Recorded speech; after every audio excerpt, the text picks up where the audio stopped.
Good morning, everyone, and thank you so much for joining us for Mike Lorelli's award-winning webinar, Landing Board Seats. My name is Bobby Driscoll, and I am the co-founder and COO of BoardProspects.com, the world's largest online boardroom community. A couple of quick points before I turn this over to Mike. First, you're all on mute. Please, if you wouldn't mind, submit questions via the questions feature on your GoToWebinar toolbar, and I'll pose them directly to Mike. For those of us joining via phone, we'll also open up at the end of the session for you to submit questions directly to Mike. Second, the webinar is being recorded and will be available for each of you on the BoardU website later today. Finally, please feel free to visit the webinar's BoardU page to find additional resources and materials, including the presentation, and be able to reach out to Mike with additional questions that he's happy to answer. A little bit about Mike. Mike Lorelli's career spans a wide range of consumer products, services, and B2B categories. He has built, as president, 2 divisions of PepsiCo and, in more recent years, 4 private equity portfolio companies. He has served on the boards of many public and private businesses and chaired the compensation committees of 2 public companies. He is presently an operating partner at Falcon Head Capital and is the executive chairman of Rita's Italian Ices, and is also on the boards of CP Kelco, iControl, and Javo Beverage. Mike has his master's level accreditation at the National Association of Corporate Directors and also at the American College of Corporate Directors. And with that, I'm going to turn it over to Mike. Thanks, Bobby, for that intro, and I'm very happy to be with Board Prospects today. So, landing board seats, we've got a full deck, so let's just dive right in. So, the methodology is really pretty simple, but the execution takes a lot of work if you're serious about it. So, today's webinar is not about board pay. It's not about D&O. It's certainly not about Dodd-Frank and ISS. You know, there are lots of places you can go to bury down and study those topics, and that's 120 plus hours of study. Today is about studying a lot about the opportunities so that when they present themselves to you, you get the seat. Now, when you take a look at the slides that are uploaded, for you, this is probably the one that you want to print off and make notes, as you make, crib notes, on your progress, over the next 6 to 18 months. So I think first, you may want to think a little bit about why you're doing this. Is it for the professional advancement, personal enhancement, satisfaction of contributing to a team, getting outside of your sandbox? Is it for the compensation? Thinking back to getting outside of your sandbox, at age 38, when I became a PepsiCo division president, I really got a lot of personal satisfaction, and I needed to get outside of my sandbox.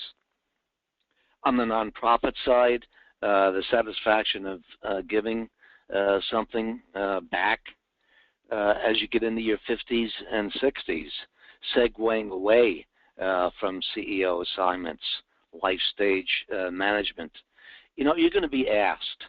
So it's very helpful to have a calm, thought-through answer to the question as to why do you really want to engage in these board engagements. How much time over the next 6 to 18 months will you need to devote to this as a project? Well, we're going to talk about that today. I think it's very realistic to seriously commit yourself to spending 10 hours a week over the next 6 to 12 months if you're serious about this. There are no shortcuts unless you have a marquee last name like Mullally or Leon Panetta. So, the steps are: decide. Muscle build your credentials. Develop your messaging. Go to market and spend several days, not a couple of hours, studying for the interviews. Step 1, decide. This means getting serious about the time commitment. There is no lazy way out. There is no second gear. Why is deciding important? The odds are a lot lower than you think. So you need to get on second base when you swing. The simple math. There are only 5,000 public companies. So let's assume each one has 7 outside directors. That means 35,000 outside directors. There are 15,133 reported private equity companies when I checked last week with private equity info. So that means, let's assume each of those have 2 outside directors. That's a need for another 30,000 outside directors, plus another 5,000 unreported private equity companies. This is not illegal aliens. These are just another 5,000 private equity companies that are just below the radar screen. And I say they have, on average 1. Now that doesn't mean they have 1 outside director. I mean, that's a crazy stat. But let's say half of them have 2 and half of them have none. So let's say, that's another 5,000 directors. So roll this math up. That says there are only 70,000 outside directors in the United States. Now, I use, for math purposes here, a 4-year term. That's also a bad stat. Let's say the real term is 6 years, but, some die. I don't mean that to make a joke, but, some get terminated, and some retire themselves for whatever reasons. So I use, on average, a 4-year term. That says there's only a turnover. There's only a need for 17,000 outside directors a year. That's not a big number. So when the call comes, you got to get on second base. So that's the reason why deciding is important. You got to study. When you get the call, you've got to get on second base. Step 2, muscle build your credentials. Okay? This is a very serious part of this venture. By far, this is the most important piece. When you get the call, there are a lot of Indy cars in the race. You've got to be not just qualified, you've got to be the tallest duck in the pond. What are the ways you can become a serious candidate and one of the tallest ducks in the pond? Muscle building your credentials means doing things like being a credentialed outside director. So one of the best ways you can do that is get yourself credentialed by people like the NACD, the National Association of Corporate Directors. They have 3 levels of credentials.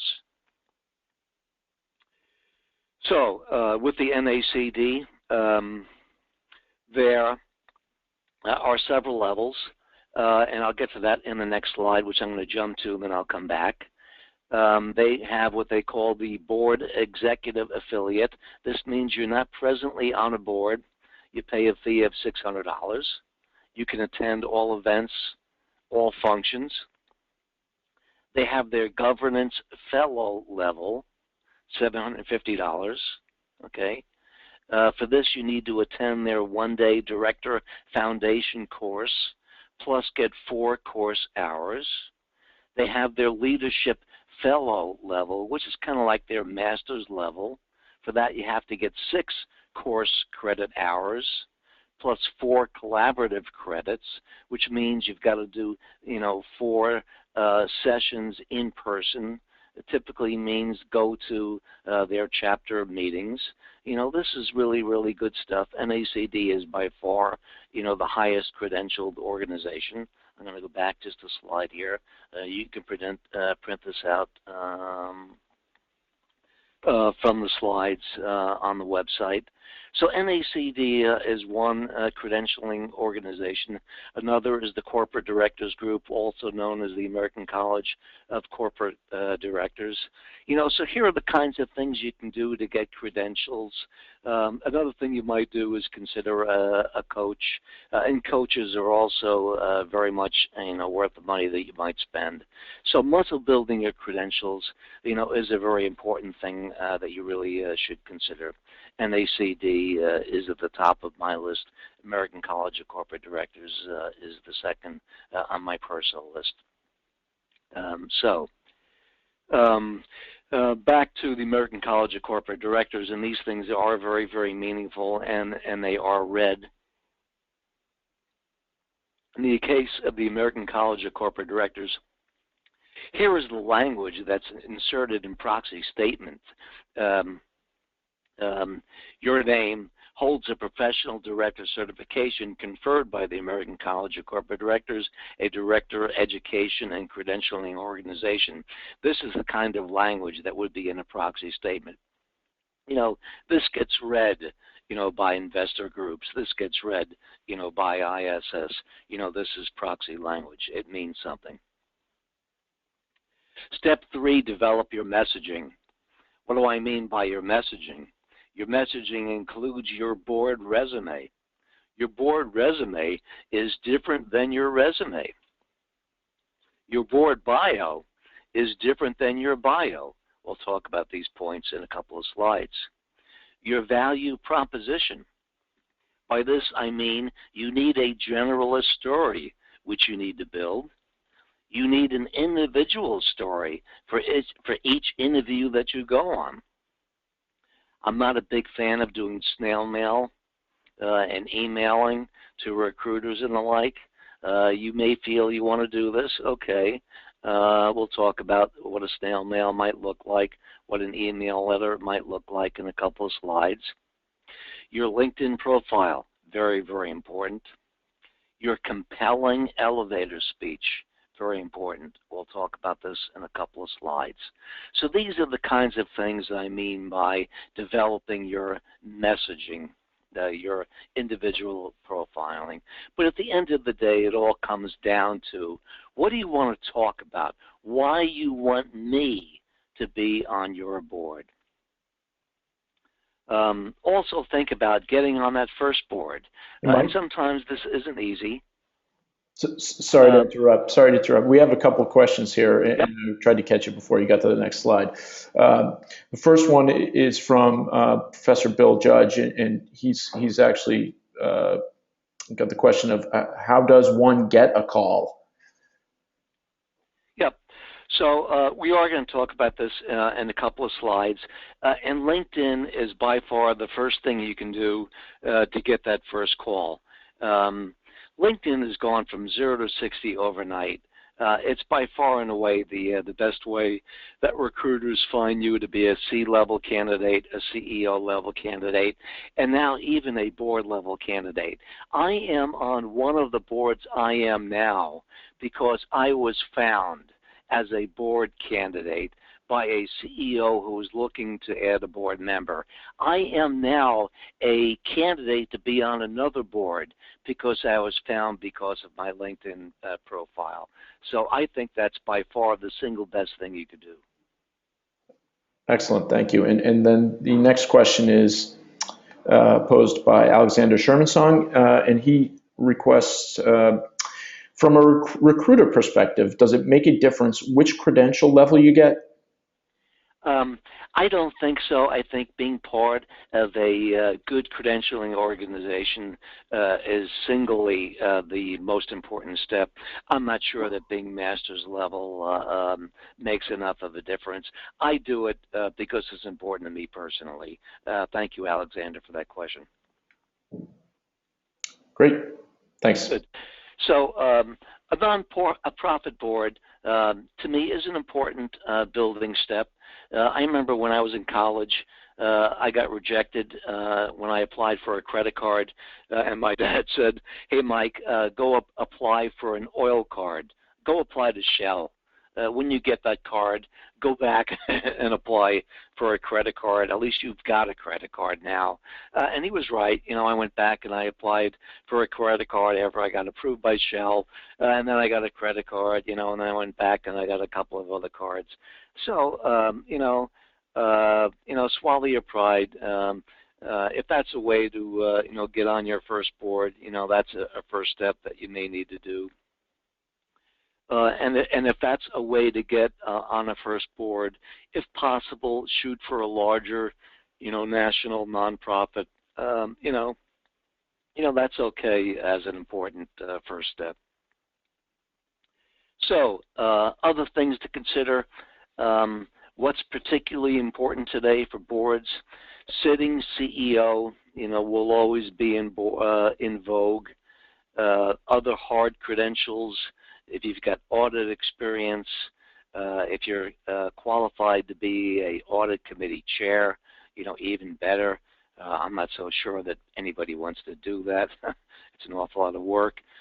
If you're SOX, compliant, if you're qualified and experienced with Dodd-Frank and the like, God bless. Certain functional skills are certainly in vogue. Social media, cyber security, certainly in today's world, really, really hot topics. Apologize for the hoarseness in my voice. This stuff is really, really cool. Your resume, I talked about your board resume is different than your resume. When you work on your resume, you're talking about the number of dragons, that you slayed. When you talk about your board resume, instead, you're talking about your coaching qualities, the values you bring to the board, your oversight, qualities, instead of the number of dragons, that you slayed, the number of employees you were able to shrink, from a payroll. Mike, another question. Sure. Another question just popped up from Alexander Shermansong again. I Yep. serve and have served on several smaller nonprofit boards. How do I parlay this into a for-profit board other than as a resume item? Yeah. Well, board experience, is board experience. Committee experience is committee experience. Compensation experience is compensation experience. So, I just would build it into your, your board resume and your board bio. So, as well as your LinkedIn profile. So, those are all credentials. Don't dismiss it. I think that's really important, ingredients, Alexander. Those are all building steps. Don't dismiss it. Okay. So, again, your board resume, is not your resume. Talk about, very important, chemistry characteristics. When you talk about boards, you want to show that you can be nose in, fingers out, can you ask the right kind of questions, without being tinkering? Talk about how you can be strategic, how you can be reflective and view things at 30,000 feet, not be, tinkering at 10,000 feet. Again, my second to last point on this page, think about how you can be the tallest duck in the pond. There are a lot of race cars when you think about your qualifications, and you need to be the tallest duck in the pond, and this is where being credentialed, again, is extremely important. It's not just good enough to be an excellent candidate. You need to be the fastest race car. Mike, another question just came in, this one from Chuck Tubner. How best to parlay CEO, chairman, and director of private companies to public company boards? Yeah. So to me, it really doesn't matter. You know, private or public is kind of the same thing. You're dealing with the same kind of credentials. So you know, I really don't differentiate between the two. The interviewing skills are quite the same. The questions you'll get asked, you know, are quite the same. The compensation characteristics, you know, may be a little bit different. You know, I view them as one and the same. If you qualified for one, you're qualified, you know, for the other. I've done public, you know, and private, and I view them interchangeably. So, good. I want to just make a couple of notes on resumes, you know, as we segue into the next half of the slides. So just a couple of quick comments here because, you know, there are probably several of us in the audience today who are in their 40s and 50s and maybe some in our 60s. And I do a lot of coaching of in-transition executives, and I see the word seasoned, you know, so often. So here are my harsh, you know, words, if you don't mind giving me a license, you know, for 60 seconds here. Seasoned is an adjective best applied to dead meat that is about to get cooked. When I see 35 years experience, to me it implies it took you 7 times longer to figure out what Apple, Google, and Facebook did in 5 years. I mean, like, don't use those words. Action-oriented on a board resume means fire, ready, aim. And please, avoid overused childlike expressions that sound like middle management. So thank you for allowing me those 60 seconds. Hey, so look, let's segue to the next half here. Constructing your value proposition. Generalist, value propositions, and then let's talk about for each specific interview. Generalist. You need to construct some very broad expressions that you're going to use in every broad interview. Things like, I bring a Fortune 500 underpinning, you know, as well as leadership skills that I can bring to limited resource environments. You know, I'm acknowledged for exceptional abilities to coach and develop talent, okay? These are the kind of skills I'm going to bring to you as a board member, okay? I am governance accredited at the NACD or whatever such accredited organization, you know, you've spent time with. However, then, you're going to tailor some specific language to each particular interview. Now, I went on the board of Rita's Italian Ices.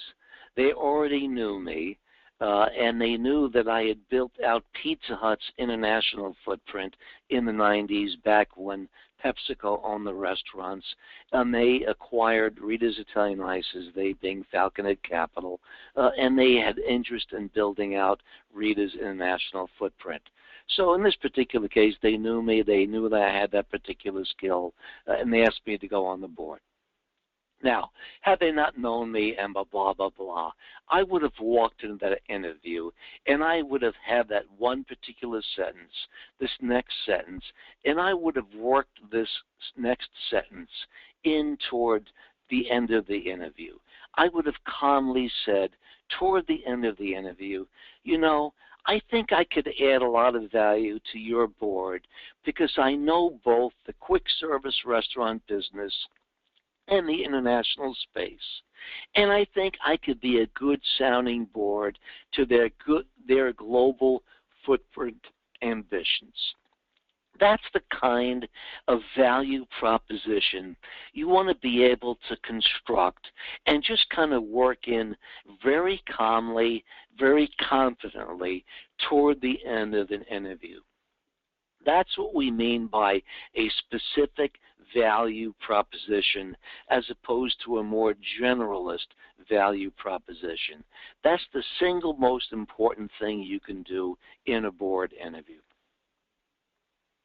So We talked about Alex's question here a couple of minutes ago about what's the single best thing you can do to get a recruiter or someone on a committee to call you. It is easily your LinkedIn profile. I talked about the traction that LinkedIn is getting. It really is LinkedIn is totally on fire.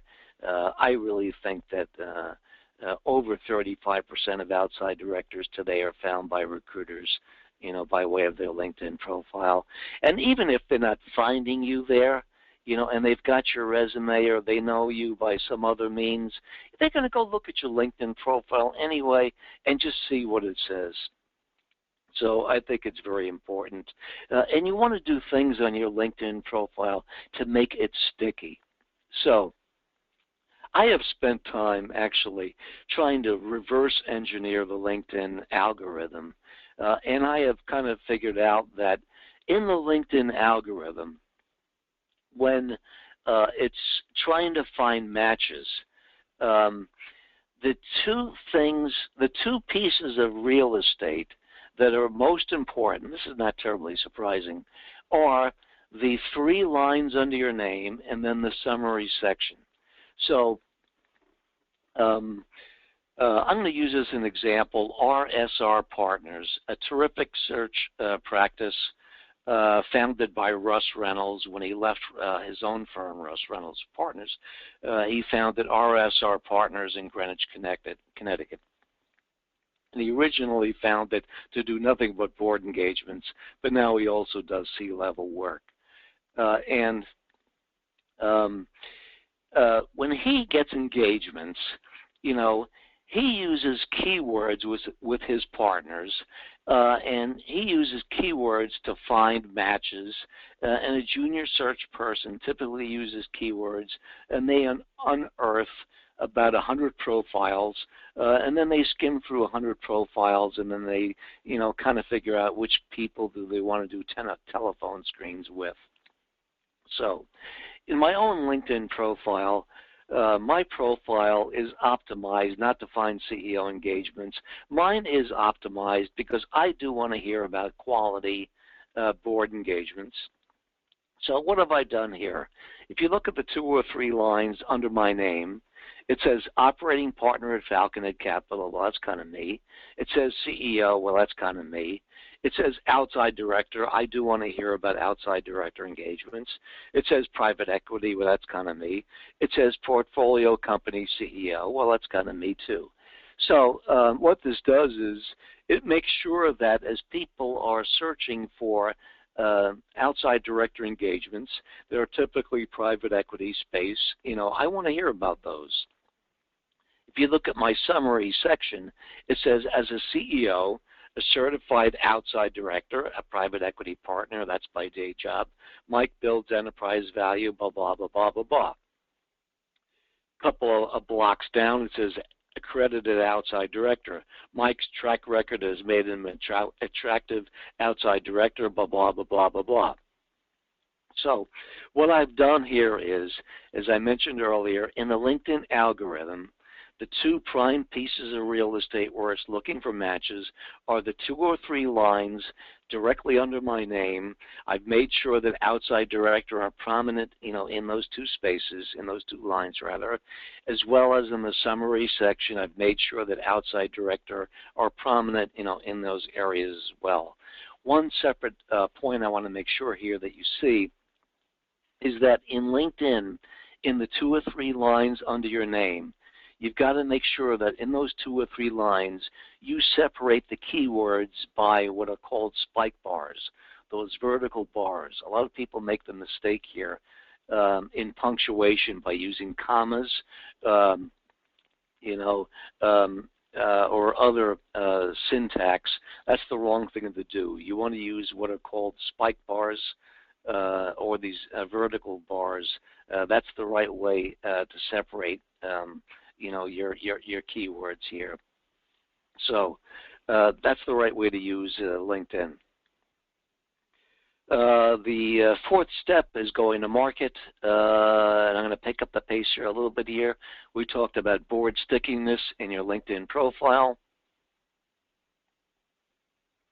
The next important piece here is making your availability known to all the right audiences. This is where the heavy lifting comes into play. One quality referral is better than 1,000 pings. You got to make sure that you're making your availability known, the fact that you want board engagements known to all the right audiences. So who are all the right audiences? This means letting all your peer CEOs know that you are looking for board engagements. Everyone you know who's on the board. All the law firms you've engaged over all the years. Your present and past audit firms, everyone you've given business to. Your present and past accountants, every recruiter you've given business to. Every recruiter who've presented you. Recruiters who've given board assignments. Every recruiter you haven't angered over the years. Industry colleagues. Former bosses in high places. Peers in all of your present peer groups. Every person you know sits on a board.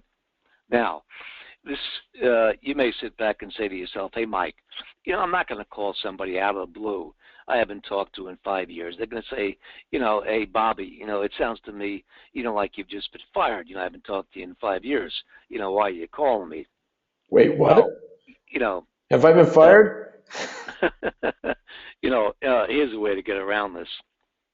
When you pick up the phone, say, hey, hi, Jim. I know it's been 5 years since we caught up, and I hope things are going good for you. But I see from your LinkedIn profile you're still doing your thing with General Textile. Now, I'm calling you for selfish reasons, which I'm going to get around to in a second. But first, things are going good for you, right? Well, good. So I just want to let you know I'm making a concerted move to place myself on a couple of boards.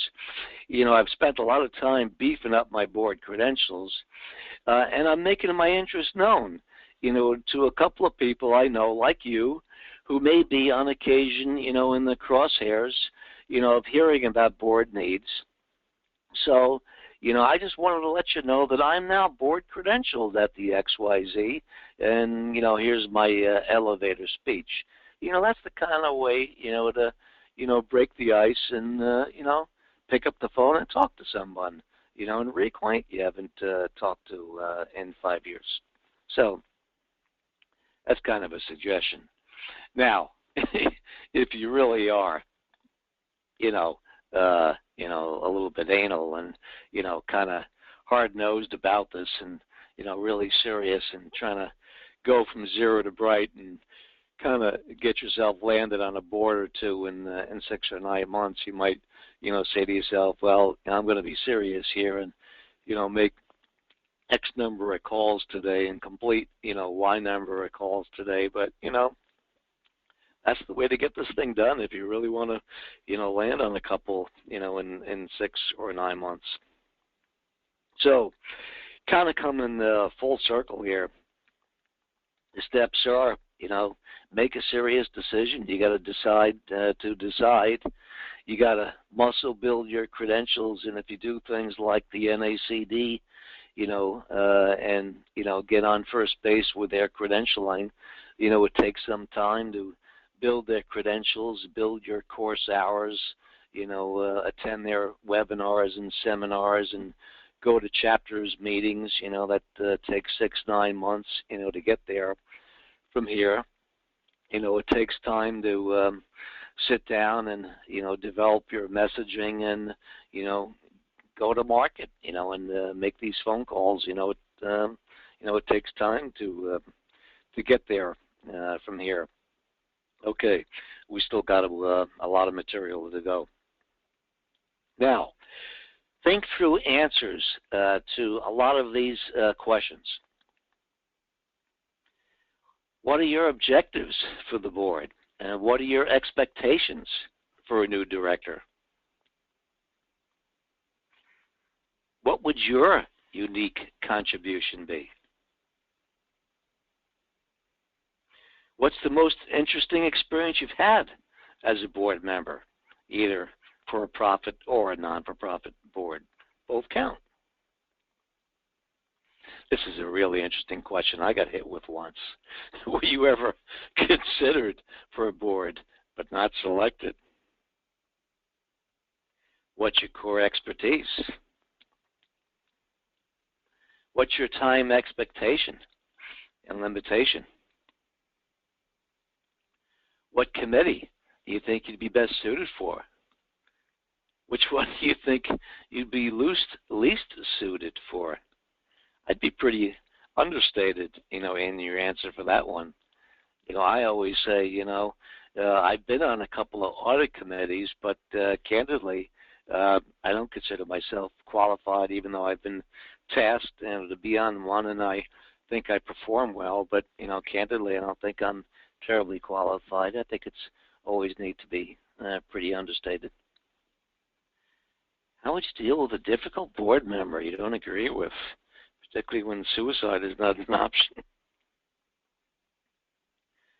Questions for you to ask. This is really interesting.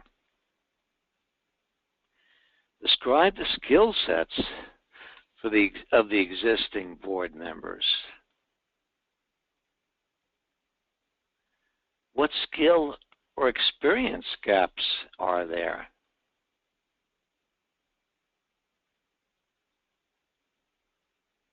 What's the usual prep time? What's the expected term? Now, some of these you'll see in the proxy statements. What's the best way to be a coach and a resource to the CEO? This is really cool, particularly if you're interviewing first with the recruiter. What do you wish the board would do more of or less of? Now, sometimes the recruiter will stumble. He won't know the answer to this one. Now, this is a cool question to ask the recruiter.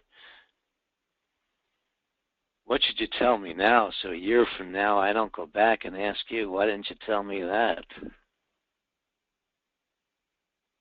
Now, I always say,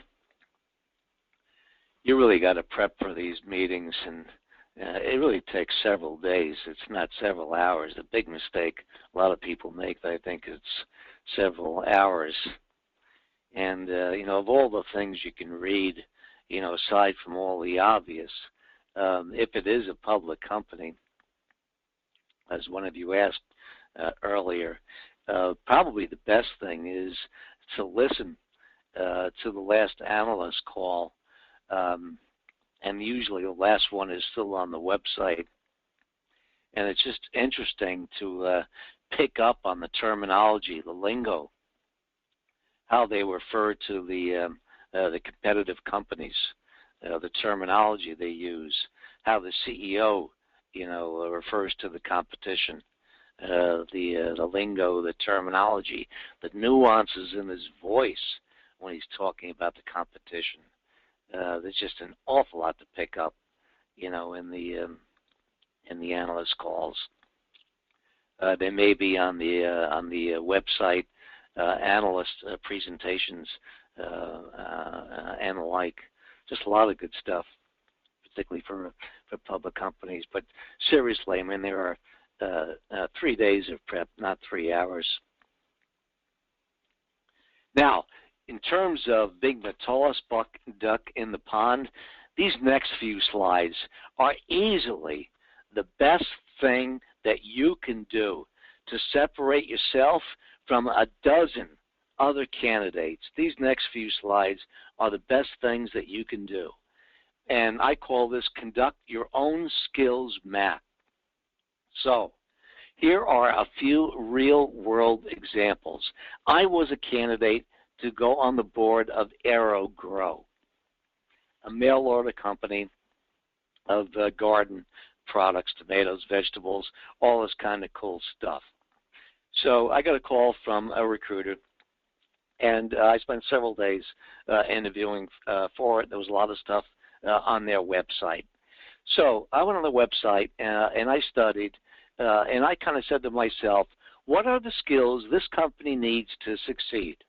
And I kind of drew this Excel model, and I drew from left to right in descending order of priority the skills that I thought this company needed to succeed going forward.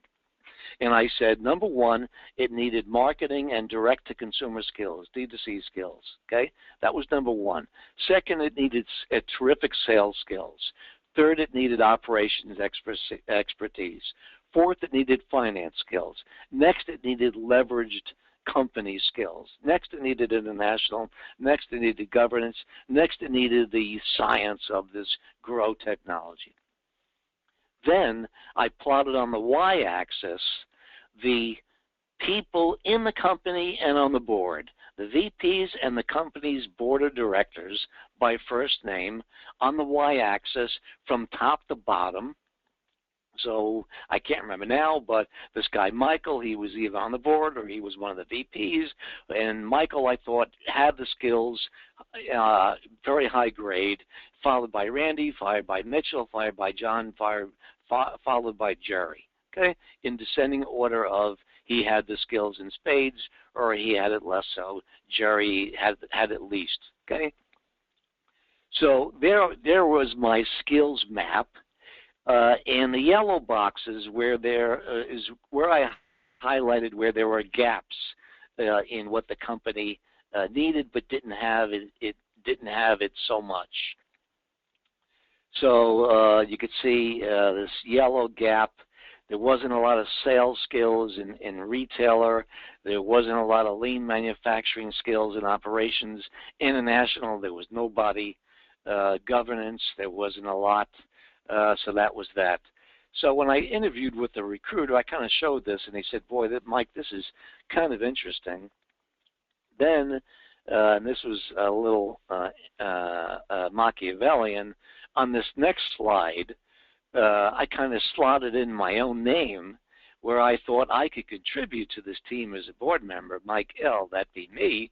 I kind of slotted in my own name where I could contribute. You could see on the sales area, I kind of threw my own name in here where I thought I could contribute in the operations function and the international function and governance. And you thought, this is kind of interesting. And, so, the interviewing went on, and, obviously, I was paving a little bit of path here that showed, where I can contribute, as a board member. And I actually was offered this particular position, which I turned down. But, obviously I was paving a path here, and we went through an interview process, on the phone here, which led to an in-person interview. But, I obviously was paving a path here that, the recruiter was taking me through his interviewing process, but I was obviously weaving a path here myself that, I could contribute in a major way, as a board member. This is a tool that you could use, extremely powerful, where you can contribute as a board member. Another example, Watergel Technologies, a company I ran as a CEO. I was in the process of top grading one of my own board members. And as I was doing such, I was showing the board that in terms of our own skills map of our own board, we wanted to move into the medical arena. We wanted to create a product for cancer patients who got burns in the radiation process. Cancer patients who were going through radiation therapy and getting burns in the process, but yet we had nobody on the board, nobody in the company who had any medical knowledge about radiation burns. We needed to add somebody on the board who knew something about radiation burns. And hence, if we had an opening on the board, we should recruit somebody who came from the medical field. And hence, if we had an opening on the board, we should recruit somebody from the medical space, and hence we did. Same kind of skills map. I won't bore you through the blow by blow, but my pitch to the board was we should hire a board member who came from the medical space, and that was basically my pitch. And we recruited this terrific doctor who came from that space, Dr. Granick, and that was the purpose of doing this skills map exercise exercise, hence this example of using a skills map. Your skills map doesn't have to be so fancy schmancy. Here was just another example of a board that I was taking a look at joining, less fancy example. What about mailings, emailings, and snail mailings? You know, I'm not a big fan of this stuff. A Heidrick recruiter once said, I get several hundred unsolicited letters a week. They go unopened. So I say to you, when you get a Wells Fargo mailing offering 5.5% APR financing, do you open it? Well, but if you must, here's what you might say. Stuart, I'm writing to make my availability known as an outside director. I'm presently CFO for General Textiles. I've done strategic planning. I've done international. I'm governance certified. I'm audit committee capable. I've got board experience, including my chapter of United Way. I enjoy coaching teams, et cetera, et cetera. My board resume is attached. You know, that's what a good, concise, you know, letter might look like if you really want to do it.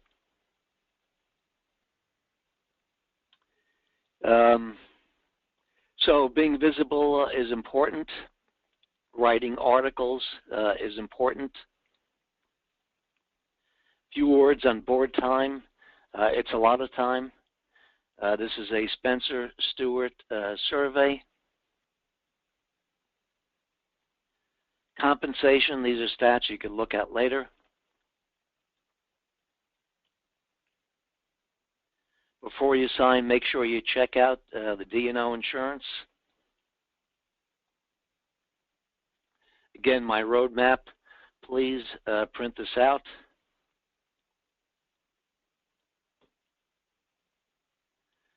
It's kind of like my wrap-up slide. Darden, this is an example of doing everything wrong. Darden gets a letter, you know, from a hedge fund that says, hey, we want to meet with you, and they kind of let it go ignored.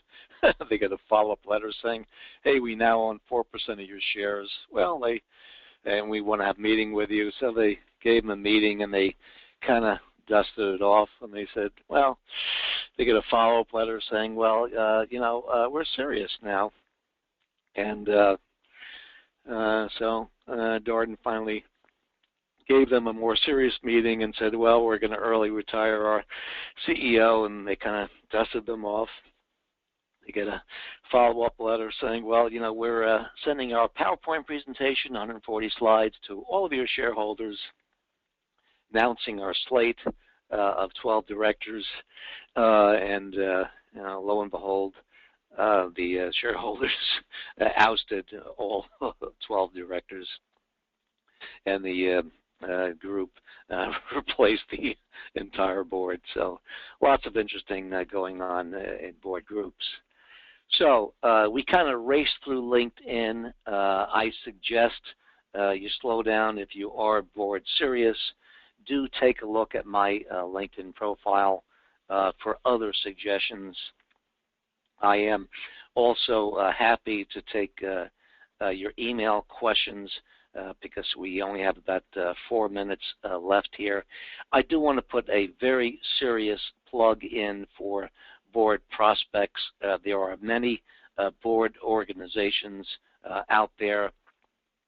Bobby and Mark, I have studied and I've gotten to know personally a lot in the last 6 months. They are the best by far. They have the largest candidate base of all of the groups I have studied, and I've studied just about everyone that's been created in the last 5 years. They are probably they are easily the best known and have the best client base as well, and are the best combed by the client groups for candidates. So if you're serious about landing a board seat, you are doing the first best thing by being in their database. That is easily the best first thing that you can do.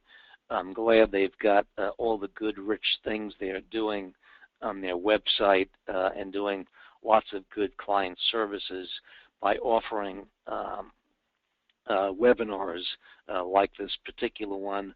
I hope you've enjoyed this today. My email address, I hope, is up there now. Yes, it is. And after today, I am more than happy to take any and all of your questions. Bobby, if we have more time, I see that we've got a couple more, but you guide me time-wise. Yeah, We've got a absolutely. couple more questions here. So, again, apologies to everyone that we got started a little bit late. We had a couple of little technical snafus. So what I would propose, Mike, if you have time, what we'll do is we'll get these questions on the record, and that way people can always come back to the recorded session on the BoardU website, and they can access it there. And then everybody should note that BoardU also has a chat feature where we can record follow-up questions, and we're happy to deal with them as they come in. So you'll have access to the BoardU site, as attendees of this live webinar ad infinitum. So if that makes sense to you, Mike, we can work our way through these questions, get them recorded, and people can drop off and come back and check them out at BoardU anytime. Good, Bobby. I'm just going to take, I'm just going to do 2 minutes then, and I'm going to end at 11:59. The last two then are how to target recruiters. If you really must go out and do blind emails to recruiters, I would target Russ Reynolds, Korn Ferry, Heidrick, Spencer Stewart, DHR. If you go to their websites and go in and do a query of recruiters in their practice who do board practice people, if you go to Russ Reynolds, you'll find there are 10. Korn Ferry, there are unfortunately too many. Heidrick has got a lot. Spencer Stewart has 100. DHR has got 5. But if you must, you can go in and then, kind of compose a letter like I showed earlier. The next one is any recruiters, particularly for women. Nancy May has a group called Board Bench. She particularly specializes in minorities and women. I would suggest her. Any companies that do snail mailings as a service. Ken Cole has a group called RSR. His website is rsronline.com in Pensacola. I got 1 minute left here. End of the day, what's your best idea for getting traction? I think I answered this before. Your LinkedIn profile by far. Anybody to help you professionalize your LinkedIn profile? Glenn Rains. His email is glenn@socialmediamoves.com. He helped me with mine. And it's 11:59, Bobby, so I'm going to turn it back to you. Okay, and again, Mike, I'll leave this up to you. We can go the extra 5 minutes and just record the questions, or we can do it in written form on the chat function of BoardU. So up to you. If we do them, via voice here, they'll be available for people to come back and check and reference anytime. I want to be respectful because I know people always have their outlooks going, so I'd like we should just end it on the bright note. Okay, excellent. And we'll get these other questions uploaded to the BoardU website. Thank you very much, everyone, for your time and attention. And Mike, thank you. That was truly a great presentation, and I look forward to going back through it many times. My pleasure, Bobby.